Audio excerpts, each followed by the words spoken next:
everyone, my name is Lauren. Thank you for joining our subject spotlight session. This session will be on project management. So we will just take you through our offering. So welcome. My name is Lauren Dexter. I am the portfolio manager. And today I have with me Archana, who is Deputy Associate Dean and Head of Department, and also Xavier, who is our study advisor. Exploring job market insights in project management. So a few career opportunities, some examples that you could go on to after doing a degree in project management. We've got a little list there. So this could include project manager, a program manager, project portfolio manager, management consultant, business developer, quality manager, director, and there are many, many more, but this is just a small handful of opportunities that could be available to you after the degrees.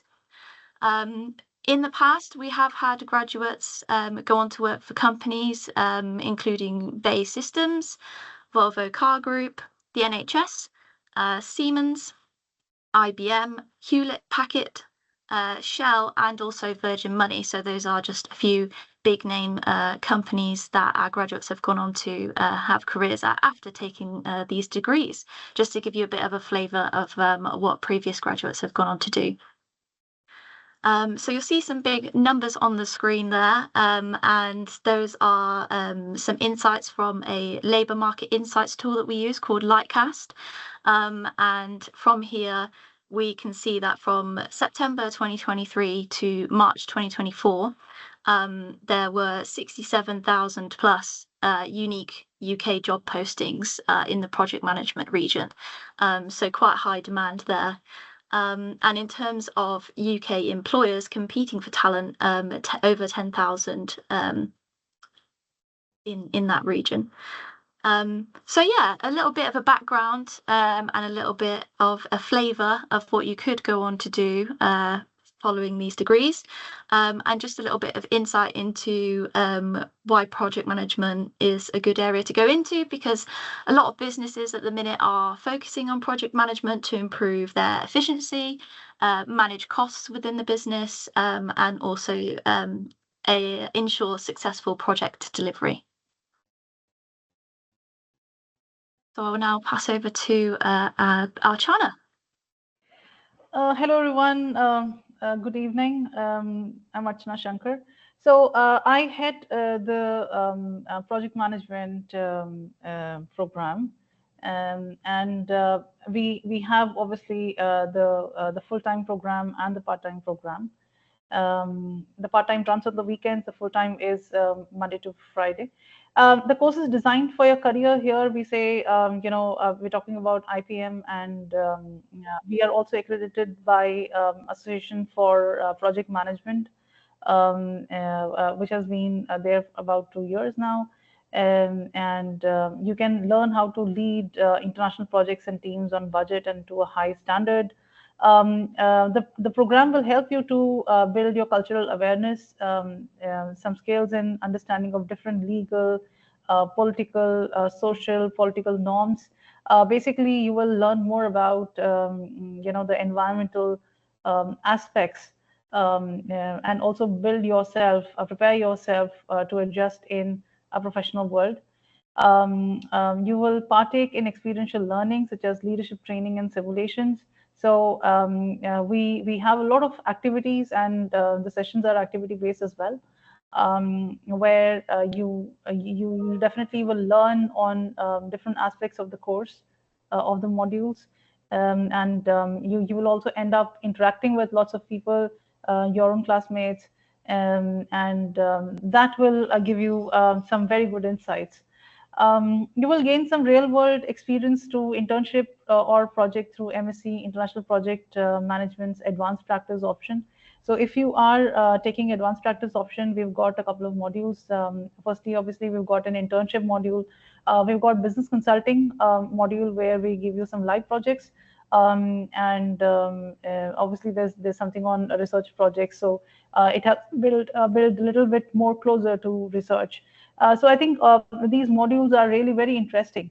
We teach you everything, right from, say, the finance to, obviously the basics of project management. So you can see on the screen there are lots of transferable skills: project management, agile methodology, communication. You learn to communicate well. You're planning, problem solving, teamwork, critical thinking, cross-cultural project management, research skills.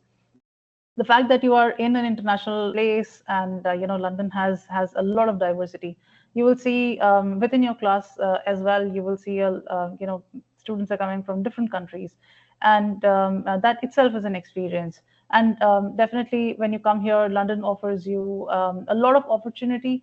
We our students are attending APM events, and they do meet a lot of people from the industry. And a couple of my students have also got some job offers because of the networking.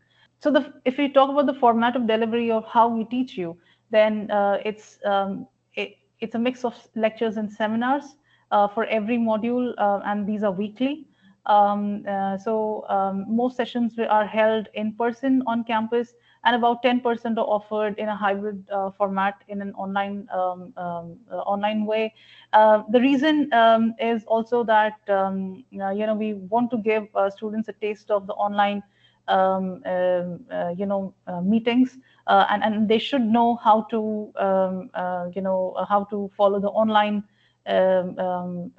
etiquettes, as they say. I think that you learn a lot on how to engage online, because I think moving forward, I think there's so many meetings have every day, they're happening on Teams and other platforms. So I think students must know how to learn to interact on an online platform as well. There are some scheduled tutorials that take place, apart from the weekly teaching. If there is anything extra that the supervisor or or the tutor wants to teach you, then there can be some scheduled tutorials as well. Anything extra, you want to talk to somebody, you want to talk to your supervisor, or you want to talk to your tutor, we are always available through Teams, Blackboard, or we are face to face on campus as well. But all meetings, as a practice, need to be scheduled beforehand. You can just drop in an email to your tutors, and they're very happy to help you. In terms of your learning and assessments, the assessments are coursework based. That means there is an assessment. There's just a two-page document. You will not see a 3-hour exam like most most countries generally follow. I know many students come with that experience of 3-hour exam learning and writing those in paper. So that's not happening here.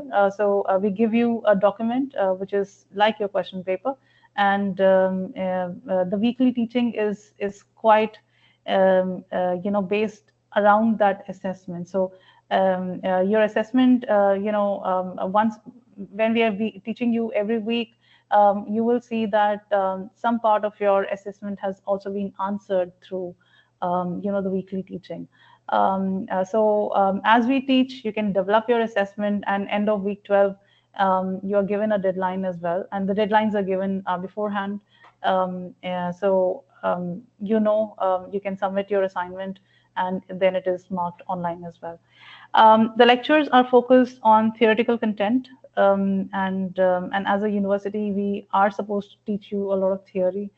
So we do teach you that, and but the seminars are more around presentations, the case studies, video simulations, and readings, and there's a lot of opportunity for discussion, for individual thought, and I'm sure that you will really enjoy this format of teaching. So sessions may involve individual or group work, and some of the courseworks are also marked on the basis of mostly on individual assignment, but then some courseworks are also group work based. The assignments are, as I said, they're released in week 1. The deadlines for assessment submissions are also released in week 1 or maximum 2. You can work on your assessment throughout the 12-week semester. Lauren? Thank you. Well, if you take the part-time course, which happens over the weekends, it has got 4 semesters each year, and each semester covers one module consisting of online lectures and face-to-face weekend classes. Online lectures are typically scheduled on Saturdays between 10 a.m. and 1 p.m. Face-to-face classes held on Saturday and Sunday from 10 a.m. to 4 p.m. You can contact your tutors via Teams, Blackboard, and face-to-face at other times. Your learning and assessments, again, these are based on assessments again, and the assessments are quite similar. And the lectures are focused, as I said, on theoretical content. The seminars are activity-based, and the assessments are released in week 1. And you can keep working on your assessment throughout the 10-week semester, as compared to a 12-week for a full-time course. Hi there. Hi. I'm just going to talk to you today a bit about our careers and employability support that's on offer for students on any of our master's programs in project management. Now, the great thing about it is, we have a designated student futures and careers team that provides support to students to achieve their ambitions, make the most of their experience, and develop the skills and knowledge necessary for them to advance into the career of their of choice that they're looking to get into. The Student Futures and Careers team offers a wide range of activities and support to help our students, at every step of their journey. The first few things that we can offer you is one-to-one support, both virtual and on campus, to discuss your career plan. To also provide support for those who are looking to change career. For instance, if you're working in sort of a business administration role, want to move into project management or into any other field, they are available to sort of provide that guidance and know-how for you to be able to do so. And they always tailor it to your personal needs and make everything very much more bespoke to you, which I think is crucial. Especially in this day and age and the sort of job market we have at the moment. We want to ensure that everybody gets a personal, tailored approach in our service that we offer. We do also provide CV reviews and cover letter reviews, so you can put together an effective CV and cover letter for the chosen field that you're looking to get into, or with the specific industry that you may be looking to get into within project management, just so that you can be able to, tailor everything to the specific employer that you're looking to apply for. We also provide job application support and mock interviews, so that you can practice interviewing techniques and get rid of any bad habits that might be hindering you in any sort of way. Then we do offer some online resources and platforms such as Careers Online, which is a 24/7 service available to students from day one, as well as Career Set, Shortlist Me, which is one of the mock interview platforms, and then some e-support for any online careers and employability workshops that we offer at the institution. We do also recommend that students who get admitted onto our courses do take advantage of these services from day one, because we all know what the job market is like at the moment across the world. It can take some time to sort of find the career of your choice. So we do stress, please start making those steps as soon as you get your admission and you enroll into the program. Grab the bull by its horns and really take advantage of this service that's available to you.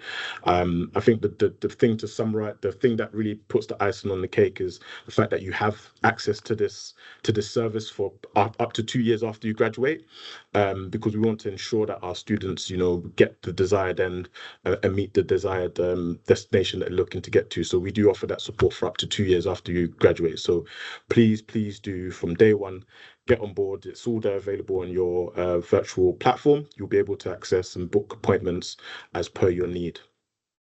So that's a bit it from me about the careers and employability support. I'll pass over to Lauren to sort of round off and answer any frequently asked questions. Thank you, Xavier. So Yes, leading on, we've got a few frequently asked questions that we've prepared. So I will hand over to Archana and Xavier to answer some of these. However, the first question that we frequently get asked is which industries are covered in case studies or during the course. So Archana, I believe this might be one for you, please. Yeah, so we don't just focus on one particular industry, and we are open to as many industries as possible, as many case studies, as many examples as possible. So we don't make it just one industry specific. I think an important thing also would be that lots of students come from construction engineering background because IPM is attached to the construction and mechanical engineering in the Newcastle. So that might be one of the reasons why students think that it's more attached to construction engineering. But as a program, if you see, it's more open for everyone. So just anyone can take up the program. It's not just for construction engineering students, and we are not just focusing on one particular industry. It's a very generic program. Yeah. Thank you. Moving on to question 2, how can students best prepare before starting the course? Is there any recommended reading? If I should be answering that question, so there's nothing in particular that you should be reading. There's no book or magazine that you should be reading beforehand. But I'd say students must be generally aware of the events happening around you. You should be you should know the environmental situation. You should know the projects that are running maybe in the UK or in your home country, and you should be able to relate to those projects. So I think newspaper reading, if I can tell you, it's the simplest thing, and it really helps everyone. Great, thank you. Moving on to question 3, how do students access the library? So in the Northumbria University, we've got an online library, and students get, you've got your Northumbria University credentials, and you can log in through the same. And there are hundreds and thousands of books and journals and newspaper articles, which you can read. Otherwise, which otherwise, you have to pay a lot of money. It's a very, very good, repository. Yeah. And then the final question, are there any additional professional training opportunities available for students? Our partnership with Cura Higher Education allows any student that's completed a master's with us to be able to undertake free short professional courses, training courses through QA upon completion of your program. And they're all professional pathway courses. So any student who's eligible will be able to access this at no extra cost. And the training can be worth up to, and in some cases, more than £3,000. And this is going to be good to strengthen your CV, to continue, you're developing your skills and your knowledge in any specific areas. And even if you want to use it to brush up or develop some skills in certain other areas, you have the ability to do so. Fantastic. Thank you both. Yep. And that is a quick whistle-stop tour on our 2 available degrees.